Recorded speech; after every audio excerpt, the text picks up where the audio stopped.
Aga Bacolod, may nga Negros Occidental, kag bugos nga Western Visayas, welcome sa pagpangalagad sa Aksyon Balita Sunday Edition. Karon nga adlaw Domingo, Easter Sunday, Abril 4, 2021. Ini naman si Aksyon Dorel Cabato. Detalye sa balita lokal pagkatapos gid lamang sini. Bakit kailangang magpabakuna? Bakit nga ba vaccination? Ang pandemyang ito ay kumuha ng maraming buhay at patuloy pa nitong nilalagay sa peligro ang buhay ng nakakarami. Pinahina din nito ang ating ekonomiya at maraming Pilipino ang nawalan ng trabaho dahil dito. Sa pagkatuklas ng bakuna laban sa COVID-19, nagkaroon tayo ng oportunidad na malabanan ang pandemyang ito. Sa tulong ng mga bakuna, ay may iwasan natin ang sintomas ng impeksyon at posibleng maiwasan din ang malalang impeksyon at matigilan ang pagkalat nito. Gayunpaman, gaya ng iba pang mga bakunang ginagamit sa nagdaang dekada, ang abilidad nitong protektahan ang ating komunidad ay tataas lamang kung hindi bababa sa 70% ng ating populasyon ay bakunado.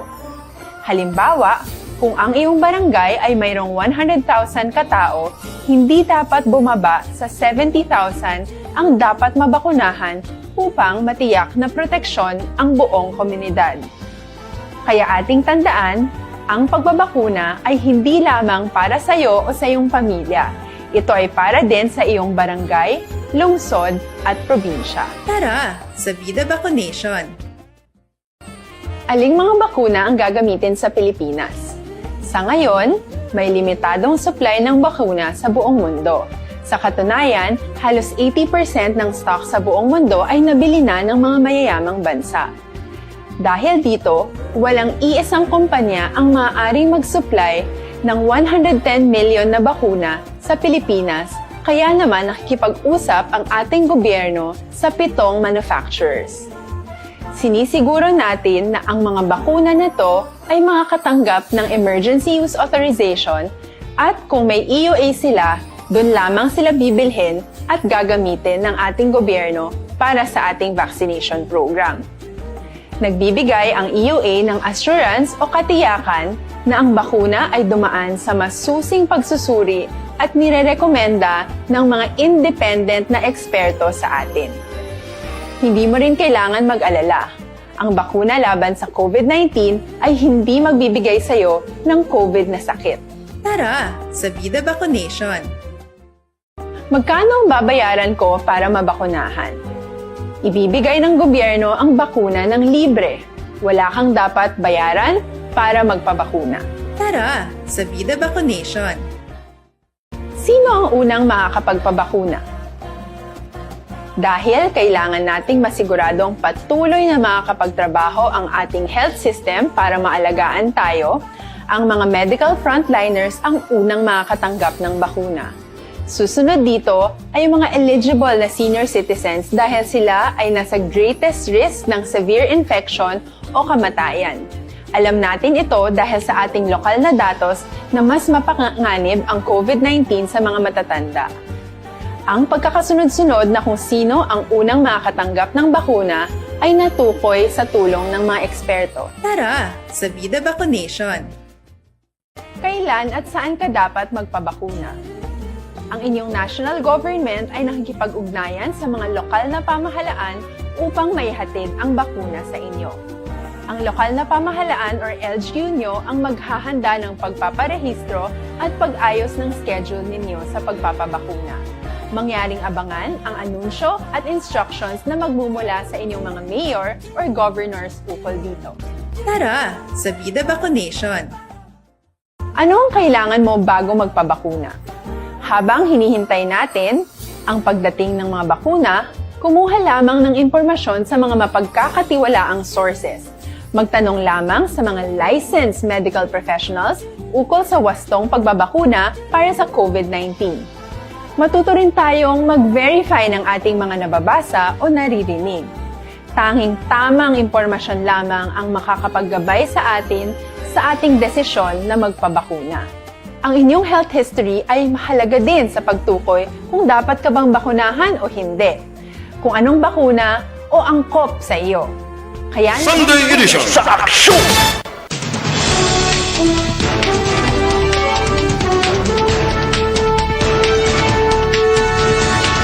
Alas 6, Jazz Aksyon Radio, Philippine Standard Time. Pabalik sa Aksyon Balita Sunday Edition. Detalye sa balita lokal.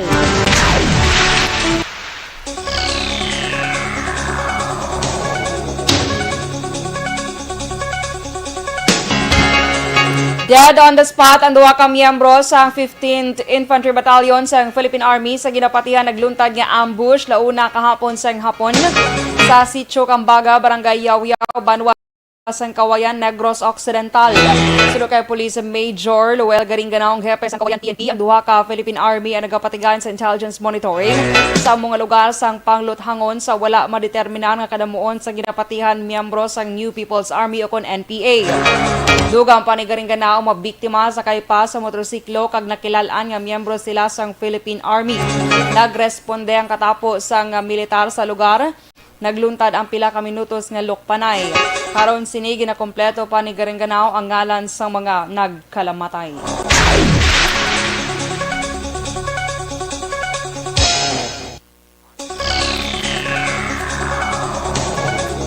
Ginhatagan naman sa first aid kag medical treatment sa mga police commandos ang pilason nga CPP-NPA Red Fighter nga ginbayaan sang iya mga nagpalagyo nga kaupdanan sa barangay Nagbinlod, Santa Catalina, Negros Oriental, nagligad nga Biyernes Santo.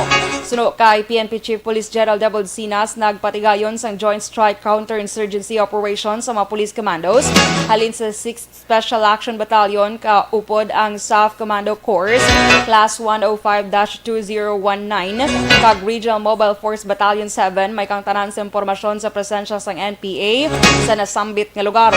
Nagresulta ini sa enkwentro sa tunga sa mga pulis kag mga rebelde nagligad nga Biyernes. Samtang ginalagas sang tropa sa mga rebelde, nakita nila ang pilason nga NPA member kag gilayon nga gindapatan sang first aid sang PNP South. Na-recover sa mga pulis sa lugar ang isa ka shotgun, isa ka Colt caliber 45 pistol, isa ka hand grenade, duha ka rifle grenades, magazine nga may live ammunitions, kag mga personal nga pagkabutang.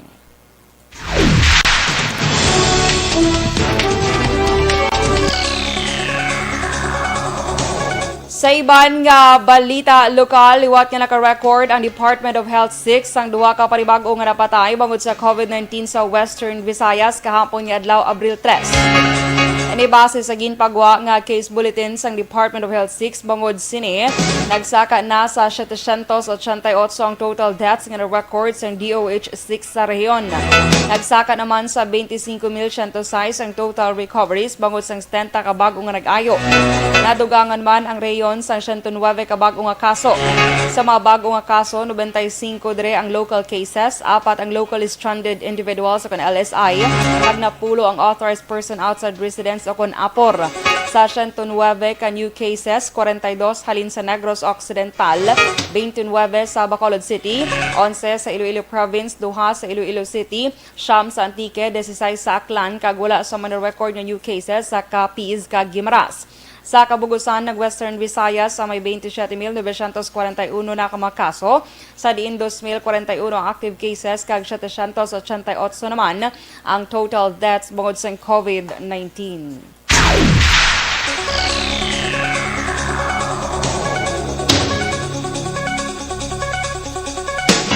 Naglabot naman sa 399 aktibo nga kaso sa coronavirus o COVID-19 sa probinsya sa Negros Occidental sa tungadlaw sang Biyernes, Abril 2, 2021. Nagdangat sa 7,516 ang kabugusan nga kaso sa nagumpisa nga mga virus ng ligad nga tuig. Na-recover naman ang 6,890 apang 2,227 ang kadamuon sang mga nagkalamatay. Sa nagligad nga adlaw ginpirmahan ni Negros Occidental Governor Eugenio Jose Lacson ang apelasyon sa National Interagency Task Force o NIATF na nagahingyo sa liwat nga hugot nga pagpatuman sang swab test kag quarantine sa mga nag-aabot sa probinsya halin sa iban nga rehiyon. Una diri ginmando sa NIATF ang paghalog sa mga travelers paagi sa Unified Travel Protocol.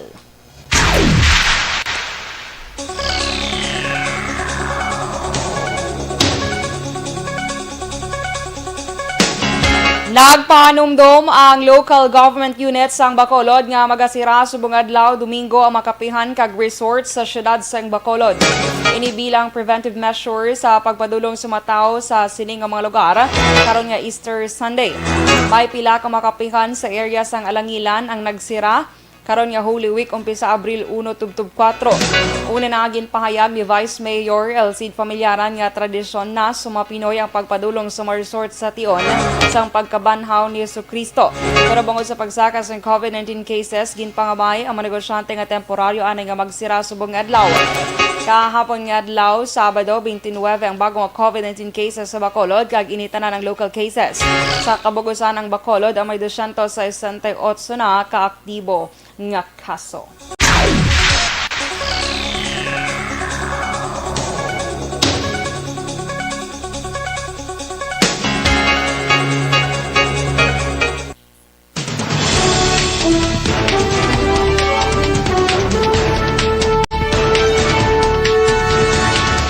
Sa Balita National, ECQ sa NCR Plus ginpalawig sang isa pa ka semana. Presyo sang petrolyo liwat magasaka. Detalye sa Balita National pagkatapos gid lamang sini. Ang balitang ito ay hatid sa inyo ng ACS.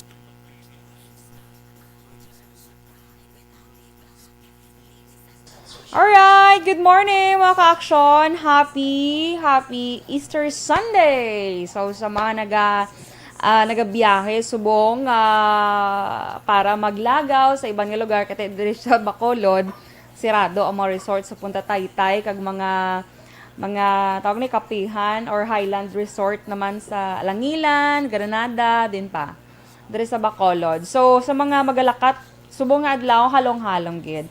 Anyway, good morning gid sa nagaupod sa aton subong nga aga kay Rodlyn Alvarez Bayabado, mayong aga. Ma'am Cory Vidaha, good morning man. Kay Maria Teresa Hofelenia, good morning. Andro Mangilan Villarosa, mayong aga. Cecilia Doromal, good morning. Kay Sir Tete Hokate Tangata. Kia ora, Aksyon Dorel, yes. Good morning man, Sir Tete Hoka. Kay Elmer Regalado, good morning from Letex Market Fairview, Quezon City. Oy, good morning dra sa inyo. Rosalina Arellano Espadero, good morning man. Kay Ma'am Maria Luisa Albay, good morning sa imo Ma'am Luing. Kay Alunan Suzette, good morning, happy Easter. Yes, God bless you. Christine, good morning Christine. Happy Easter Sunday. Kay Tita Umanhan Gacho Peruelo nagaupod sa bunga aga. Good morning, gid. Remark Jan Gaan Namata, good morning man. Kay Fred Harloyan, good morning dra sa may Dublin, Ireland. Correct, Dublin. Good morning dra sa imo, Sir Fred. Kay Gardy Hernandez, happy Easter Sunday from Peruelo family and Hondrades family from Sitio Tabajang, Minoyan, Murcia. Oy, good morning sa tanan nga taga Banwas sang Murcia. Good morning man kay Miss Homa Lumena. Si Miss Suzette nagapamati dira sa may sa Hong Kong. Sige, maayong aga dira sa inyo tanan. So, good morning man kay Esanza Goho Michelle. Happy Easter Sunday. Okay. So, ano man da ang pag-celebrate nyo sa Easter Sunday subong adlaw? Importante nga gina-follow ta ang health protocol and maghalong gid ka mo, especially sa mga magabiyahe. Kay Amy or Ami Merender, happy Easter Sunday.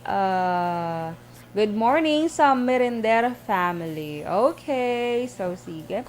Kay Felix Villatura, good morning man sa imo, happy Easter Sunday.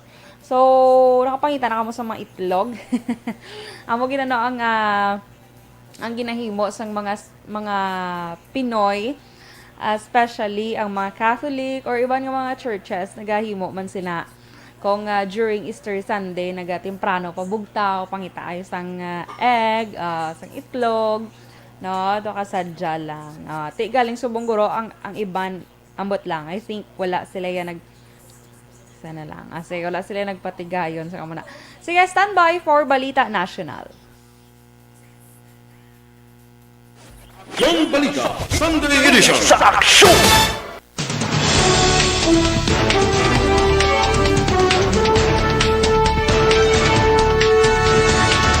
Last size 20 Action Radio Philippine Standard Time Public Action Balita Sunday Edition. Detalye sa Balita National.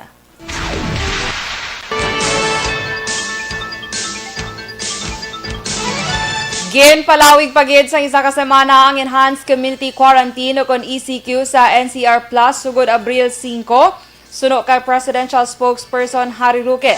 Inialingin pinal nga desisyon matapos nga nagsapol ang mga miyembro sa Interagency Task Force o kon IATF kahapon nga adlaw Abril 3. Ang mga lugar nga nalakip sa NCR Plus sa mga National Capital Region, Laguna, Rizal, Cavite, kag Bulacan. Liwat naman nga magasaka sa masunod nga semana ang presyo sang petroleum products matapos ang big-time rollback antes ang Holy Week. Sunod sa matag industriya, ginapaabot nga magasaka sa Martes, Abril 6 ang presyo sang gasolina sa 65 tubtob 75 sentimos ang kada litro. Samtang hindi naman madugangan ang presyo sang diesel kag kerosene kada litro apang ginalantaw nga posible magsaka ini sa tubtob 5 sentimos ang kada litro. Isa sa magdatudlo ang rason sa pagsaka sang presyo among pagsaka o pagbara sang barko sa Suez Canal sang Marso 23 ang container ship nga Ever Given nga pagbuhin sang OPEC group sang oil production. Ginsulit naman ni Defense Secretary Delphine Lorenzana ang demand nga maghalina ang mga Chinese vessels sa West Philippine Sea. Sa press release ang tingliko maginpagwa kahapon nga Abril 3 ginpahibalo niya ang 44 ka mga o kon may 44 pa ka mga Chinese vessels sa Julian Felipe Reef. Maayo na ang panahon suno kay Lorenzana gani wala na sang rason nga magpabilin ang mga Chinese vessels sa lugar. Una na ang ginrason sang Chinese ambassador nga nagapasilong lang ilang mga barko sa area bangod sa malain nga panahon.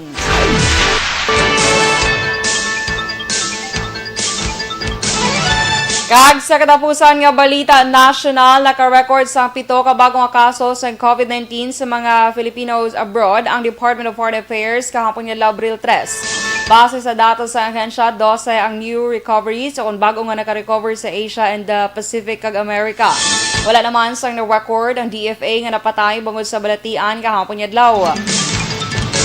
Bangod sini nagapabilin nga 1,049 ang total death samtang 10,060 naman ang recoveries kag 16,405 ang total confirmed cases.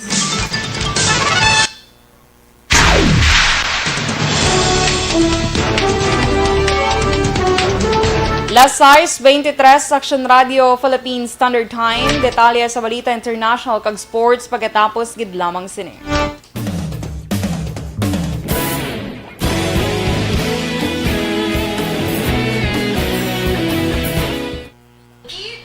Alright, good morning liwat mga aksyon nila kado katudo sa ngaton nga monitor. Anyway, di na ko to kagina. Good morning gid kay Jenny Rose Doneza Laguyo dra sa may Binalbagan. Oy, mayong aga sa tanang taga Banwas ng Binalbagan, mga ka-aksyon naton dra sa may pagid sa may Isabela, La Castellana, Kawayan, Hinubaan, maayong aga sa inyo. Kag sa tanan nga naga-monitor, din makamusubong nga bahin sang kalibutan.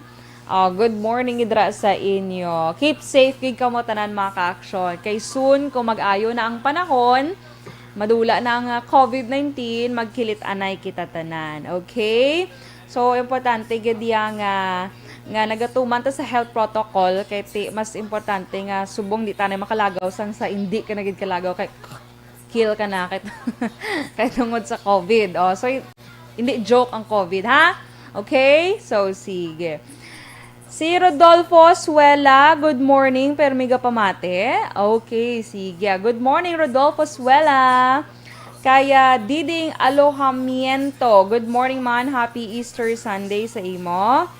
Kay Maninoy, Michael June P. Season, maayong aga, keep safe everyone, happy Easter to all. sa Energy Fans Club, naga-monitor dress naman siya 2 Ilis Paranaque. Greet ko lang si Herrick Mirasol dress sa may Torre de Manila. Thank you. You're welcome, Maninoy. Kay Miss Lily King sa London. Ibala si Miss Lily King mong kung wala ko nagsala. Okay, sige. Good morning idras sa imo, Miss Lily. Angelo Anlap, ara man siya nagapamate. Maayong aga gid sa inyo. Sige, thank you so much. So, kamusta ang inyong mga lugaw ng essential? May bilin pa? Ang lugaw ya sa ang lugaw ya sa Manila. Alas Caldo di sa aton. Okay, good morning Sir AJ Solacito. Good morning. Stand by for Balita International Sports.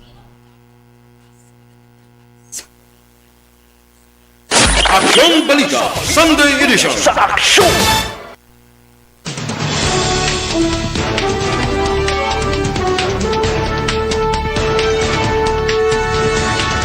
Last size 26 Aksyon Radio Philippine Standard Time. Pabalik sa Aksyon Balita Sunday Edition. Detalye sa Balita International.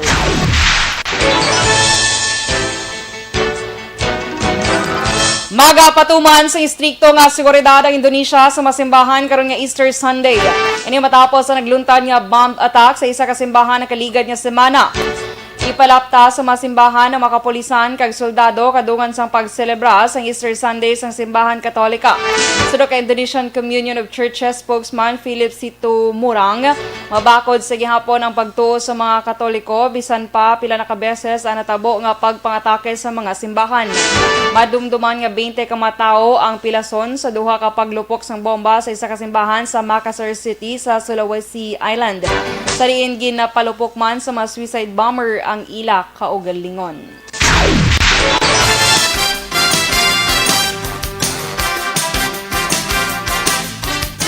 Kag sa sports balita, hindi makahampang si Golden State Warriors star Stephen Curry sa hampang nila batog sa Toronto Raptors. Sunod sa Warriors, nakaagom ini sang injury sa tulan sa iyang hawak. Katapusan ini nga naghampang sa tung Biyernes ang pierdihon sa Miami Heat ang Warriors kag nasayang ginhimo nga 36 points kag 11 rebounds. Mayara sang average nga 29.2 points, 6.1 assists kag 5.5 rebounds ang two-time NBA Most Valuable Player kag 7-time All-Star player.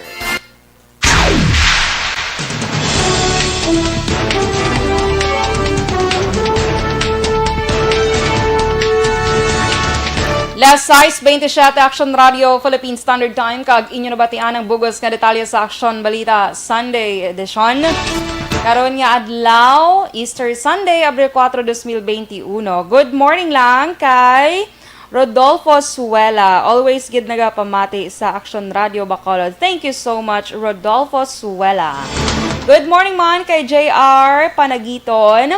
Ginagreet niya lang Panagiton and Pabalinas family dra sa may Hinigaran. Kay Andro Huelar, good morning man.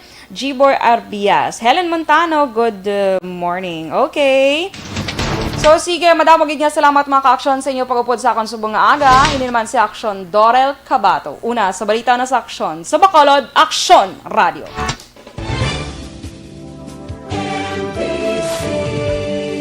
Manila Broadcasting Company. Sa balita, komentaryo, issue, serbisyo publiko. Aksyon Radio. Sa Bacolod, Aksyon Radio. Aksyon Radio.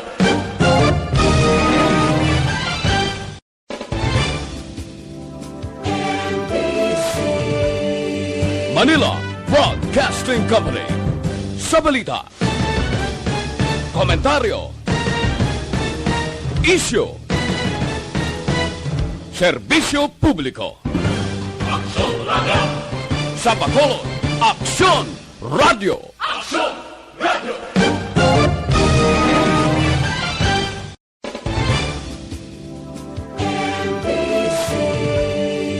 Manila Broadcasting Company. Sa balita, komentaryo, issue, serbisyo publiko. Aksyon Radio. Sa Bacolod, Aksyon Radio. Aksyon Radio.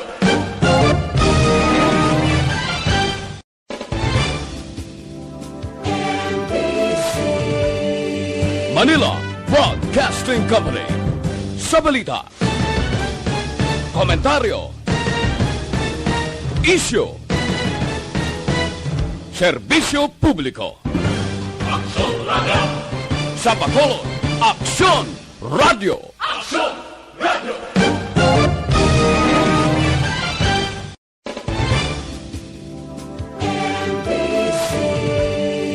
Manila Broadcasting Company. Sa balita, komentaryo, isyu, serbisyo publiko. Aksyon Radio. Sa Bacolod, Aksyon Radio. Aksyon Radio.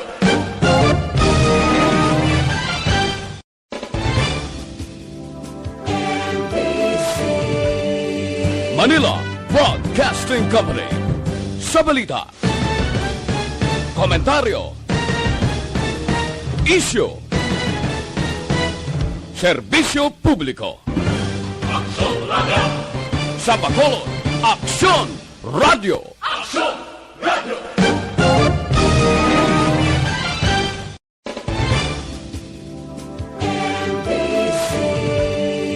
Manila Broadcasting Company. Sa balita, komentaryo, isyu,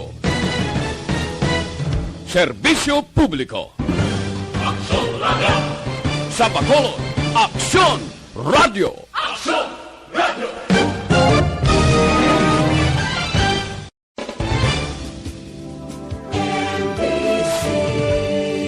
Manila Broadcasting Company. Sa balita, komentaryo, isyu, serbisyo publiko. Aksyon Radio. Sa Bacolod, Aksyon Radio. Aksyon Radio.